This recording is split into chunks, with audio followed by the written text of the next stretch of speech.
मौनम, ये बहुत अपराधों से बचा देता है और नाम जप में बड़ा सहयोगी है।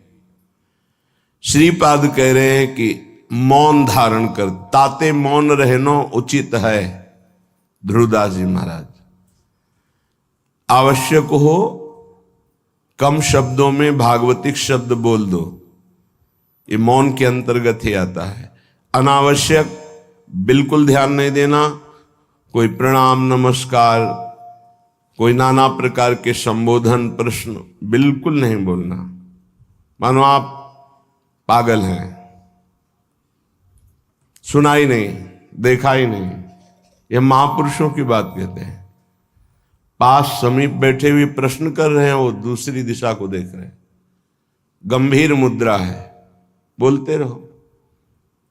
इतना धैर्य होना चाहिए उपासक में कि सामने वाला बोलता रहे, अपने को कोई फर्क नहीं पड़ता। आवश्यक है तो बोल दिया, नहीं तो अनावश्यक हम उसको कहेंगे भी नहीं कि चुप रहो, उठ के जाओ यहां से, नहीं। मौन है, हम उठ के चल दिए। अपनी तरफ से बिल्कुल वाणी को बहुत संयम में रखें। दूसरी बात कह रहे हैं कि समस्त व्यवहार को जो शिथिल कर देता है, ये व्यवहार ही तो फंसाए हुए है संसार को। लोक धर्म, त्यज लोक धर्मान, अगर भगवत प्राप्ति करनी है तो धर्मम भजस्व सततम त्यज लोक धर्मान। लोक धर्म का त्याग अत्यंत अनिवार्य है। विरति बहुकर्मा निरत निरंतर सज्जन धर्मा। छठदम शील विरत बहुकर, ये भक्ति का लक्षण है। छठदम शील विरत बहुकर्मा निरत निरंतर सज्जन धर्मा।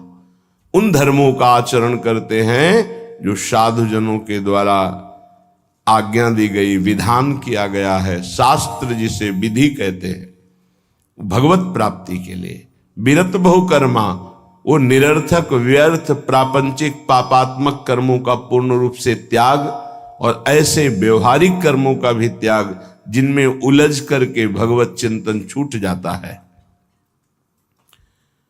क्या मिलेगा अगर ऐसी स्थिति कर ली जाए?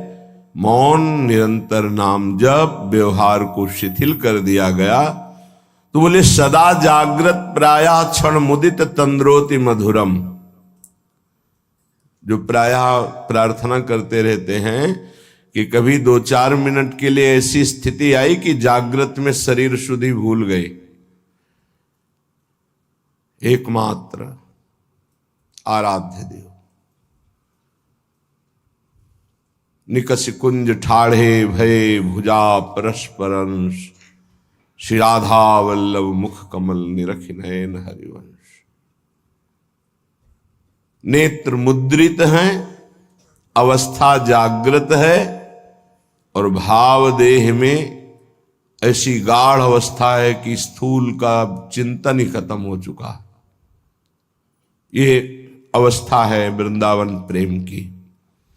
सदा जागृत प्रायः पर क्षण मुदित तंद्रोति मधुरम। जैसे तंद्रा में, ऐसी स्थिति पर बिल्कुल जागृत, नेत्र मुद्रित हैं, मुंदे हुए हैं, तंद्रा जैसी, मधुर मधुर मधुरम तदा लोके वृंदावन भुवि निज प्राण मिथुनम। प्राण मिथुन श्री युगल सरकार दिव्य वृंदावन की निकुंज के प्रथम द्वार पर गलवहियां दिए हुए आ रहे हैं। ये उपासक देख रहा है। ये लिखा हुआ केवल नहीं है, यदि आप सही चलोगे तो वो झलकने लगेंगे आपके नेत्रों में, वो छा जाएंगे। क्या देखता है उपासक? अकस्मादेकस्मान नवललित कुंजाद बत बहिर भवत स्मित्वा नव्यम तरुण मिथुनम लौकिकमिव।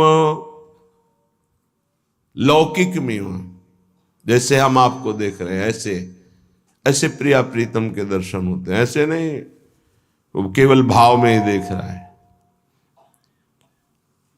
गतो दूरम दृष्ट्वा पुनरथ निवृत्य स्वदैतौ विलोक्ष्याम वृंदावन भुवि महाप्रेम विकलः। जिसने सारे संबंध विस्मृत कर दिए हैं, कोई हमारा नहीं प्रिया प्रीतम से, इतना अपनापन हो कर लिया कि हृदय में किसी का संबंध नहीं, किसी का स्मरण नहीं, कोई व्यवहार नहीं, मौन धारण किए हुए निरंतर नाम जब, जागृत अवस्था में मुद्रित नेत्र प्रिया प्रीतम के ध्यान में डूबा हुआ, उसको ये सौभाग्य मिलता है। अकस्मादेकस्मान नवललित कुंजाद बत बहिर्भवत स्मित्वा नव्यम तरुण मिथुनम लौकिकमिव। अकस्मात सहसा उसको नूपुरों की ध्वनि सुनाई दी, एकदम मुड़ करके देखा, सब गायब, अद्भुत निकुंज। उस निकुंज में मंद मंद मुस्कुराते हुए स्मित्वा नव्य तरुणम, तरुण अवस्था में प्रथम भूमिका, तारुण्य प्रथम प्रवेश समय यस्या महामाधुरी, 13-14 वर्ष की अवस्था का स्वरूप, नव किशोरी, नव किशोर, लौकिक में हो, ऐसे जैसे हम आपको देख रहे हैं, आप हमें देख रहे हैं, ऐसे दर्शन होता है। अहो भाग्य, ये धाम ऐसी कृपा करता है। इसमें कोई साधन प्रधान नहीं भाव रहता। धाम कृपालु है, पर उस कृपा का अवगाहन करने के लिए तन्मयता चाहिए, आराध्य देव की तन्मयता चाहिए, तभी मौनम, व्यवहार शिथिल, निर्मम, किसी से कोई ममता नहीं। ये जब निकले हो तो वस्तु प्राप्त करो, इधर उधर नहीं। सबसे भूल हो जाती है। यहां किसी को अपना मानना, कुछ अच्छा लगना, कुछ सुखद लगना, ये सब भगवान की विचित्र माया के द्वारा चित्त का आकर्षण किया जाता है।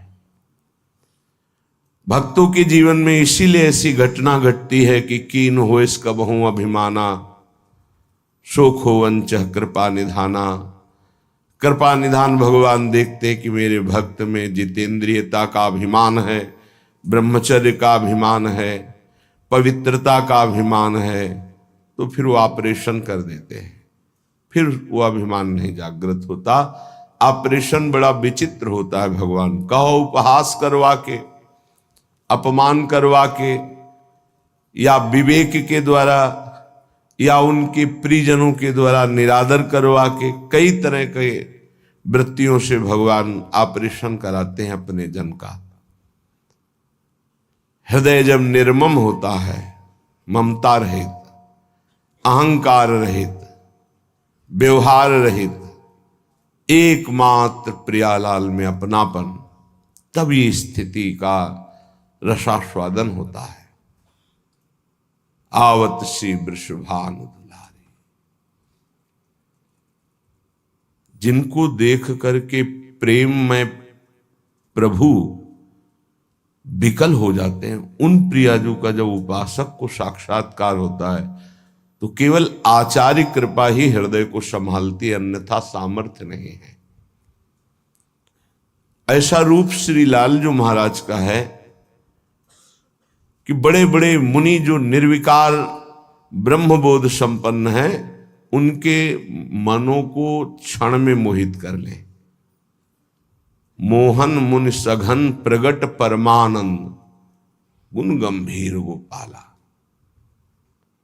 ये मोहन मदन त्रिभंगी, मोहन मुनि मन रंगी, मुनियों के मन में अपने प्रेम रंग को रंग दिया। ऐसा रूप सुखदेव मुनि, बड़े बड़े महात्मा जो ब्रह्मबोध त्यागी, वैरागी, जहां कहीं भी शब्द स्पर्श रूप रस गंध का लेस भी आकर्षण नहीं, उनको आकर्षित करके बलात् अपने रूप का प्रेमी बना लिया।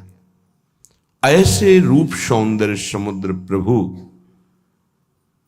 अनशन पर भुज दिए बिलोकत इंदु बदन बिबियोर, करत पान रस मत परस्पर, पर लोचन त्रसित चकोर। फिर भी नेत्र प्यासे हैं।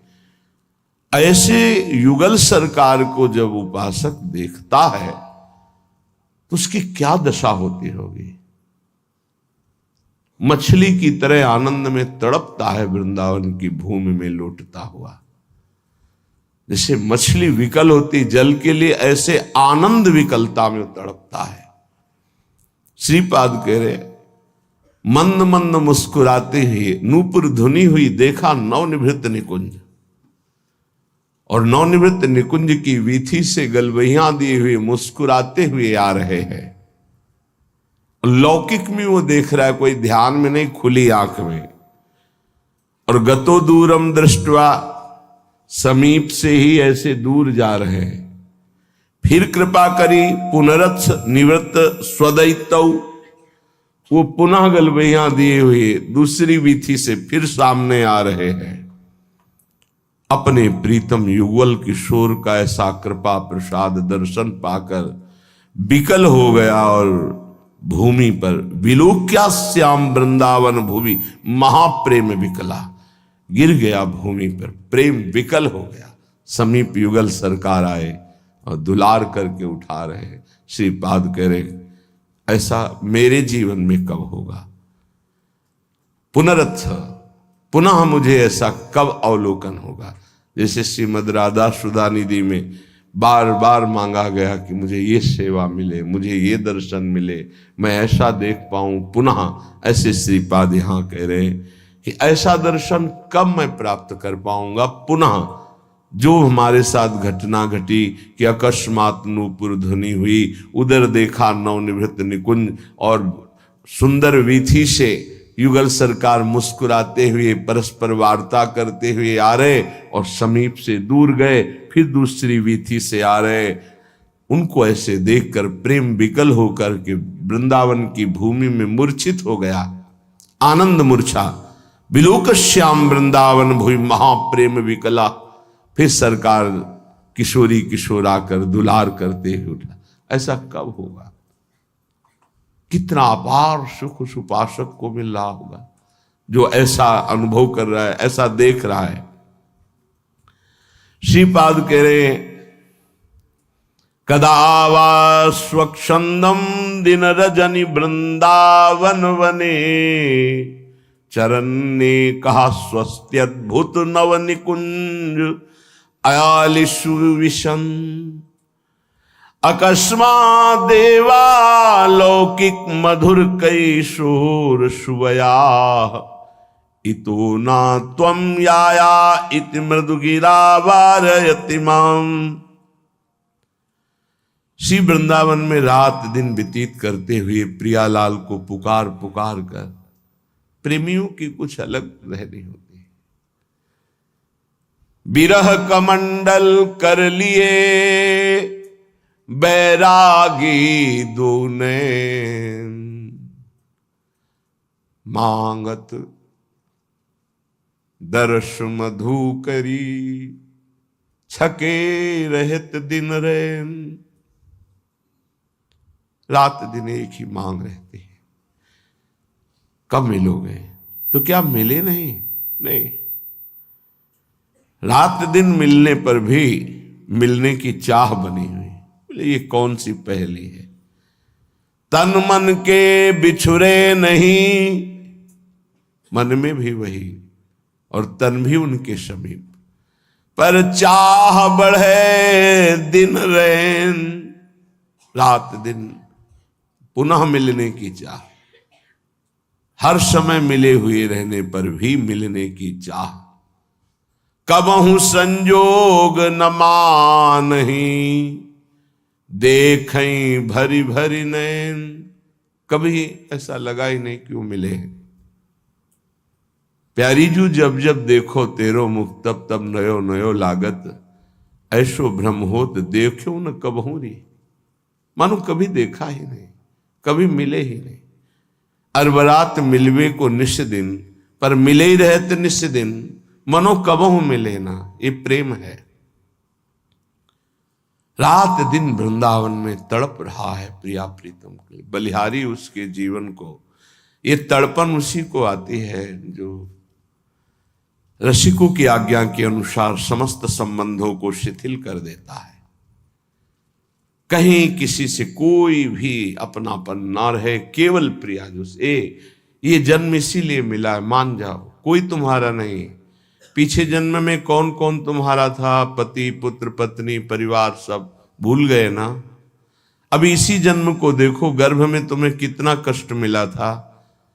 अभी 20 30 40 वर्ष पहले की बात है कि हम 9 महीने नरक जैसे भयावने दुखद गर्भ में रहे माँ के, जहां पास में ही मलाशय मूत्राश्रय है, वहीं गर्भाशय है, उसी गर्भाशय में रहे। देखो माया कितना भुलावा कर देती है। तुम्हें याद है कि गर्भ में तुम्हें कैसी परिस्थिति में रखा गया था? तुम्हें याद है कि बाल्यावस्था कैसी कष्टप्रद थी? सब भूलते चले जा रहे हो। ऐसे ही पूर्व जन्म के सब रिश्ते नाते, पुत्र पत्नी परिवार सबको भूल गए। नया परिवार, ऐसे अगला जन्म फिर होगा। ये कब तक नई पढ़ाई, नया बैंक बैलेंस, नए संबंध कब तक बनाते रहेंगे? पुराने छूटते जा रहे हैं, नए बनाते चले जा रहे हैं और बढ़ते चले जा रहे हैं भूल भुलैया की तरफ, माया के भ्रम की तरफ। इतनी प्रियता कर ली है, मेरा पुत्र, मेरी पुत्री, मेरा पत्नी, मेरा परिवार, और ये सब नियत समय के लिए आए हुए जीवात्मा हैं, अपने कर्म का भोग आपके संग से। अब वो जहां गए तो तुम विकल हो गए, भगवान ने अनर्थ कर दिया, मेरा पुत्र छीन लिया। तुम्हारा कब था? क्या तुम परिचय जानते हो? कहां से आया था? कौन था? कहां गया? तुम्हें कुछ पता है? केवल बीच में मिल गया, मेरा मान लिया। बिना भजन के, बिना ज्ञान के बात तुम्हें कैसे समझ में आएगी? और जिस दिन समझ में आ गई तो प्रभु के सिवा और कोई समझ नहीं रह जाएगी। एक ही बात रहे, कैसे मिले प्रभु, कैसे मिले? रात दिन जो विकलता होती है, कौन जाने? या तो वो जाने जिसके सिर बीत रहे हो, या भगवान जानते हैं, दूसरा कोई नहीं जान सकता। अंतर दाव लगी रहे, धुआं न प्रगटे कोई, कह जाने दिल आपनो या जा सिर बीती होए। जिसके हृदय में प्रीति अपना प्रभाव दिखा रही, वो जान रहा है या भगवान जानते? दूसरा कोई जान ही नहीं सकता उसकी स्थिति को। जो निर्मम है, निरहंकार है, निरंतर भगवत चिंतन परायण है, उसके हृदय में प्रेम विकलता जागृत होती है। श्रीपाद कह रहे हैं, कदावा स्वच्छंदम दिन रजनी वृंदावन बने। स्वच्छंद का तात्पर्य होता कोई भी पारिवारिक सांसारिक आकर्षण रहित, कोई भी आकर्षण नहीं, अपरिचित की तरह। वृंदावन ऐसे रहे मनो चिन्हारो नाय। समझाओ तो समझ नहीं आता, लगता है कि ये हमारे प्रेमी जनों को छुड़ा रहे हैं। नहीं, तुम्हारे प्रेमी जन से मिला रहे हैं तुम्हें। ये तुम्हारे प्रेमी जन नहीं है, ये मायाकृत ढांचे तुम्हारे प्रेमी नहीं हैं। ये ढह जाएंगे काल के द्वारा, आज नहीं तो कल। प्रेमी है प्रियालाल, ये असली प्रेमी है। इन्हीं से अनंत जन्मों से बिछुड़ते हुए हम भटक रहे, अब अवसर आया है मिलने का। बहुत कृपाल है, प्रतिपल कृपा करके संभाल रहे हैं, बचा रहे हैं, अपनी तरफ घसीट रहे। पर हमारी दुष्टता की हद है, उनकी कृपालुता की हद है। तो ही मोहि पड़ी होड़, मूसो न बिगाड़न को, तुम सो न संवारन को। वो बार बार संवार रहे, संभाल रहे, हम बार बार बिगाड़ रहे हैं, फिर भी उनको गुस्सा नहीं आ रहा, फिर भी वो कृपा ही हम पर कर रहे हैं। सच्ची मानिए, हम अगर कुछ कर सकते हैं तो अपना बिगाड़ सकते हैं, बस यही कर सकते हैं। अगर कुछ बन रहा है तो केवल प्रभु कृपा से बन रहा है। आप समझ नहीं सकते, माया की ऐसी चाल है, नहीं समझ सकते। कुछ बन पा रहा है तो प्रभु की कृपा से। हमसे जो बन पा रहा है वो बिगाड़ ही हो रहा है, भगवत प्राप्ति के विरुद्ध ही हम जा रहे हैं। अगर कहीं कदम भगवत प्राप्ति की तरफ चल रहे हैं तो केवल भगवत कृपा वही संभाल रहे हैं। देख लो आप इसी जन्म के रजिस्टर को अपने हृदय में देख लो, जितना आपको ज्ञान है उसी से आप अपना निर्णय कर लो कि अगर आपको हर चेष्टा का दंड मिले जो आपने किया तो कितने जन्म आप भोगोगे। क्योंकि एक गलती का आजीवन कारागार में वास मिलता है भारतीय संविधान के अनुसार, तो भागवतिक संविधान के अनुसार जो तुम्हारे पाप खुले नहीं, बहुत से बड़े बड़े भयानक पाप कर डाले हैं, भ्रूण हत्या, गर्भ हत्या, व्यभिचार, नाना प्रकार की कितनी कपट भरी चेष्टाएं, धन कमाने के लिए कैसे कैसे छल कपट किए, सोचो उनका सबका हिसाब यदि तो कितने जन्म हमें भोगने पड़ेंगे। एक जन्म में नहीं भोग सकते। एक जन्म के लिए तो एक केवल अपराध है जो तुम्हें आजीवन कारागार में बंद करा देगा, जो तुम्हें एक जीवन को नष्ट करके फांसी में चढ़ा दिया जाएगा, एक अपराध का फल। और ऐसे करोड़ों अपराध हमारे अनंत जन्मों में हुए हैं, पर प्रभु के मार्ग में हम चलने लगे, ये केवल कृपा, ये हमारी कोई साधना नहीं, ये केवल हमारे लाडली लाल की कृपा। ऐसे अपराध भयानक छुपे हुए हैं जिनका दंड मिले तो हम सैकड़ों जन्म भोगे तो भी नहीं पार पा सकते। भारतीय संविधान में देख लो कानून, फिर शास्त्रीय संविधान तो बहुत ही कड़ा है, इसमें तो किसी तरह छल कपट भी कर सकते हो, शास्त्रीय संविधान में नहीं, क्योंकि वहां सब दैवी शक्तियां आपको प्रतिपल देख रही हैं, तुम्हारी गवाही या वकालत की जरूरत नहीं होती, एक सेकंड में सब हिसाब किताब हो जाता है। वहां ये थोड़ी कि तुम्हें बैठो आदर के साथ तुम्हें बैठा लें, फिर तुमसे पूछें, फिर गवाही, फिर नहीं साहब हमने ऐसा नहीं किया, ये सब कुछ नहीं। एक सेकंड के कम हिस्से में पूरा हिसाब, अनंत सृष्टि है, इतना समय नहीं है वहां किसी गवाही की जरूरत, और एक सेकंड का भी हिसाब चूक नहीं होगी।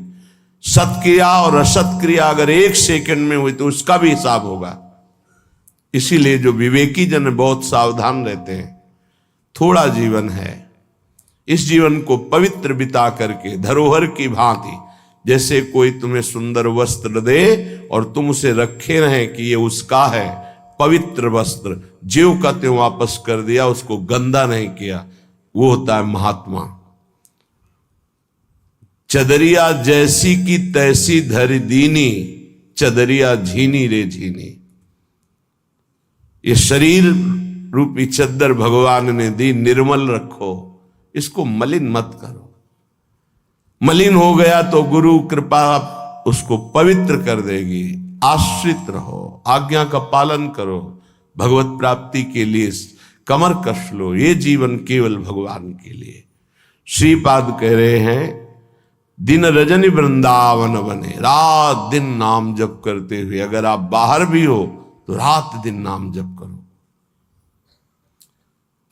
आप सोचते हैं पढ़ लिख कर कोई ऐसा पद मिल जाए, रुपया पैसा मकान हो, बस हम सुखी हो जाएंगे। पद कुछ नहीं, रुपया कुछ नहीं, मकान कुछ नहीं, स्थिति।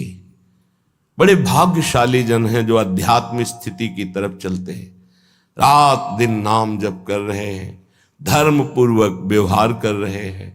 जो जा रहा है तो शोक नहीं, आया तो हर्ष नहीं, वो महात्मा, वो भगवत प्राप्ति के योग्य हो जाता है।